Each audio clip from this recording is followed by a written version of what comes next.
Peregrino de Cristo presenta la Sagrada Escritura, un viaje al corazón de la Biblia, con Carlos Martín y Sasa Puerta. Bienvenidos. En el nombre del Padre, del Hijo y del Espíritu Santo. Amén. Señor, ¿qué hijos tan perversos produce nuestra mente cuando creemos que estás del lado de nuestras falsas positivas decisiones? ¿Y cómo nos engañamos de fácil creyéndonos de tu lado con nuestras iniquidades? Y míranos aquí, al borde del colapso diluviano, pero aún alegando que vamos bien e insistiendo en seguir igual y no cambiar de rumbo. Danos, Señor, la claridad de distinguir perfectamente entre el bien y el mal, y la fuerza para seguir el bien, para seguirte a ti, el bien supremo, aunque parezca un disparate a los ojos del mundo. Amén. Hola, peregrinos de Cristo. Sean todos de nuevo bienvenidos a nuestro encuentro semanal con la Sagrada Escritura para continuar nuestro viaje al corazón de la Biblia en el Antiguo Testamento. Con ustedes, Carlos Martín y Sasa Puerta, laico defectuosamente al servicio del Señor. Bueno, habíamos visto pues cómo la sabiamente inspirada observación y análisis del comportamiento humano, hecha por los escritores sagrados, les había dado la divina respuesta al crecimiento del mal en el mundo, cuyo origen y desarrollo tanto los inquietaba y los invitaba a ser instrumentos de Dios para transmitirnos a todas las generaciones este conocimiento inspiradamente revelado a través de sus observaciones y análisis, las cuales los habían llevado a darse cuenta de que existen en el ser humano, en sus decisiones y ordenamientos, dos corrientes que se sobreponen, una que lo invita a la luz y otra opuesta que lo invita a la oscuridad. Y concluían los agiógrafos que el hombre ha tenido siempre la tendencia a mezclar estas dos corrientes, y entiéndase mezclar en el sentido de aceptar la invitación a la oscuridad, pero haciéndola parecer luz. Y es lo que los agiógrafos describen como que los hijos de Dios se mezclaron con las hijas de los hombres, identificando la luz con los hijos de Dios, o sea, el Espíritu, y la oscuridad con las hijas de los hombres, o sea, el mundo. Y que esa mezcla significaba la desaparición del Espíritu, puesto que el Espíritu, o lo espiritual, es incompatible con lo mundano. Y por lo tanto, la desaparición del Espíritu, o sea, la exclusión de Dios, lleva indefectiblemente al colapso del ser humano y de su civilización, dándonos un plazo simbólico que el texto define en 120 años, como tiempo simbólico, repito, requerido para que la acumulación de factores lleven a cualquier cultura, civilización o sociedad finalmente al colapso, que es lo que va a continuar narrándonos el texto sagrado bajo el simbolismo del diluvio universal. Y por lo tanto, concluíamos en nuestro encuentro anterior que la única manera de revertir esa consecuencia es vaciándonos del mundo y llenándonos del Espíritu. Ahora, entonces, veamos qué nos trae la revelación de Dios en la continuación de nuestra lectura del libro del Génesis, en el capítulo 6 y los versículos del 4 al 6. Del libro del Génesis. En aquellos días y aún después, cuando los hijos de Dios se unieron con las hijas de los hombres y ellas tuvieron hijos, había en la tierra gigantes. Estos fueron los héroes famosos de la antigüedad. Cuando el Señor vio qué grande era la maldad del hombre en la tierra y cómo todos los designios que forjaba su mente tendían constantemente al mal, se arrepintió de haber hecho al hombre sobre la tierra y sintió pesar en su corazón. Palabra de Dios. Te alabamos, Señor.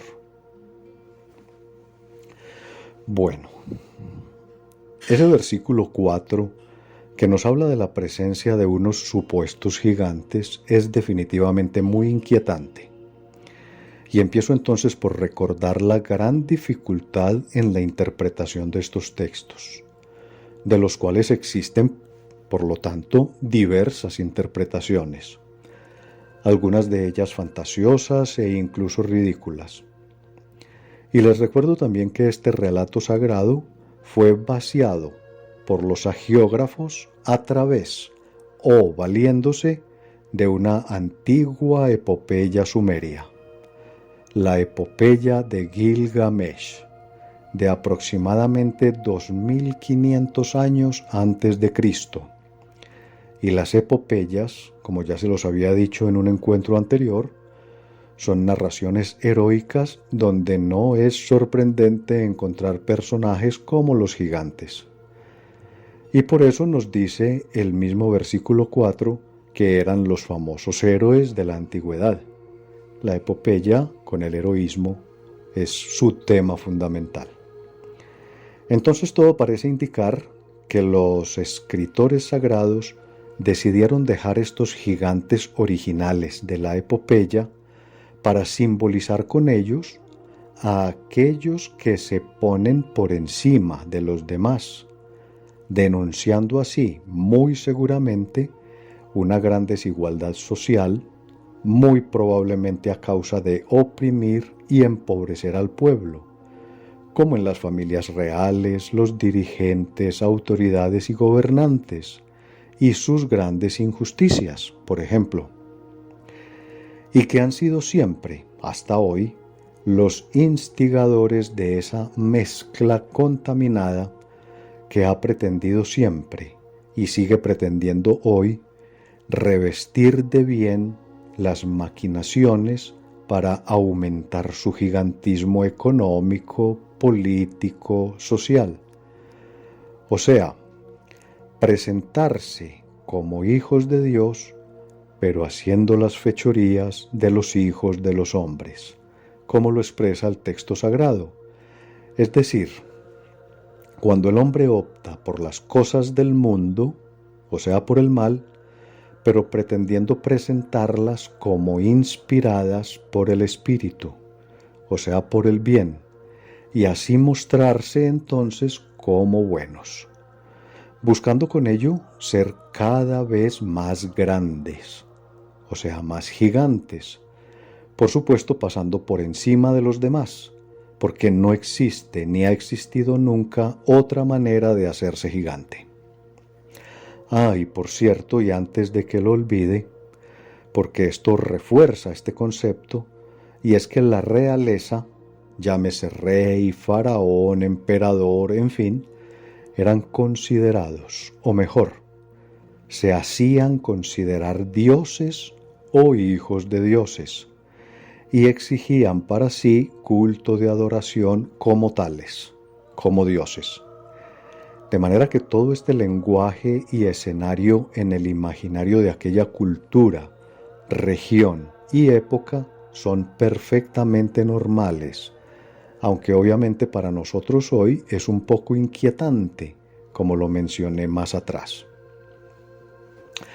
Bien, y creo que aunque no es necesario explicarlo, de todas maneras tampoco sobra, y es que esos hijos que fueron y que son aún hoy, por eso el texto hace la aclaración de que en aquellos días y aún después, aún hoy, repito, que fueron producto de la unión entre los hijos de Dios y las hijas de los hombres son fáciles de identificar, ¿o no?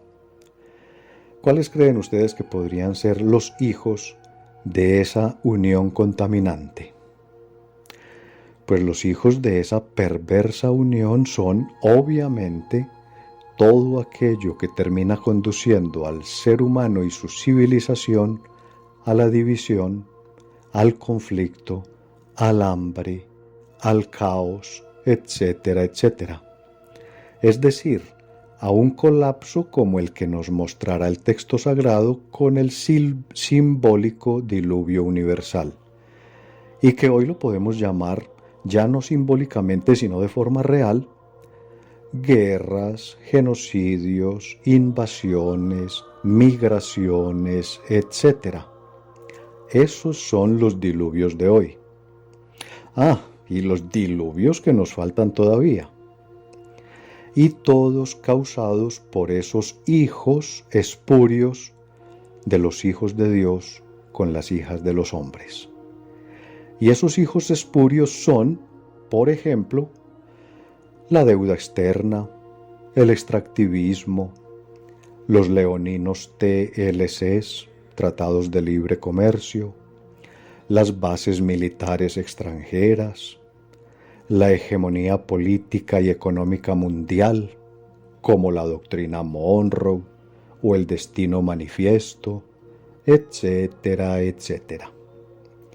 Cosas de gigantes, para seguir usando el mismo sabio e inspirado lenguaje del texto sagrado. Las cosas de los gigantes de hoy. Bueno, y al versículo 5, pongámosle mucho cuidado porque es de esas cosas que parece que como que no dijera nada, pero que en realidad dice mucho. Recordémoslo. Ese versículo 5 nos dice que cuando el Señor vio qué grande era la maldad del hombre en la tierra y cómo todos los designios que forjaba su mente tendían constantemente al mal, y hasta ahí el versículo 5. Empecemos pues observando que ahí hay un nuevo antropomorfismo. Y les recuerdo que antropomorfismo es una palabra griega compuesta por antropos, que significa ser humano, y morfos, que significa forma.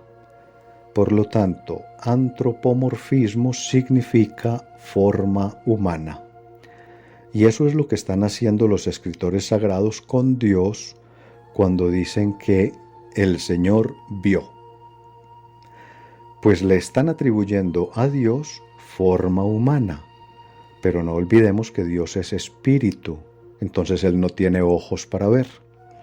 Lo que hacen los escritores sagrados es atribuirle artificialmente, o mejor, literariamente a Dios, características humanas para que podamos entender más fácil, pero en realidad los que están viendo, analizando, en este caso el comportamiento humano, son los escritores sagrados, y lo están viendo de esa forma sana, limpia, transparente, sabia, bien intencionada, o sea, inspirada por Dios, que los lleva a concluir lo que dice al final del versículo, y ellos se lo atribuyen a Dios, aunque sea de forma antropomórfica, sencillamente porque esa observación fue empujada por ese poder sabio, inspirador de Dios, que es espíritu, pero que es muy difícil transmitir el concepto espiritual.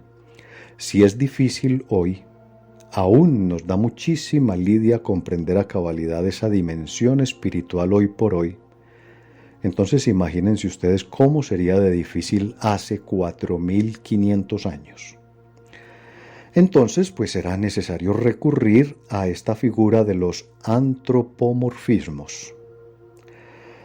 Pero lo mejor está al final del versículo donde nos dice que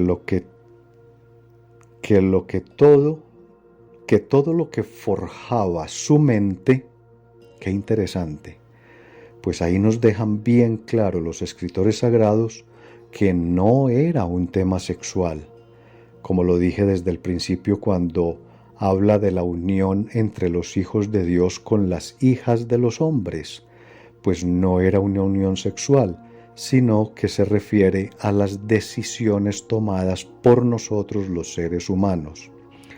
Y por lo tanto nos confirman, repito, los sabiamente inspirados escritores sagrados, que los hijos de esa unión contaminada entre hijos de Dios e hijas de los hombres, o sea, de la pretendida unión entre lo bueno y lo malo, y que no podía tener nada de bueno sencillamente porque Dios no se mezcla.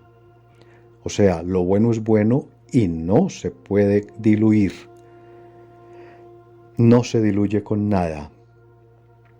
Pues que esos hijos no son los productos de una unión sexual, sino que son los productos de la mente, como lo dice claramente el texto.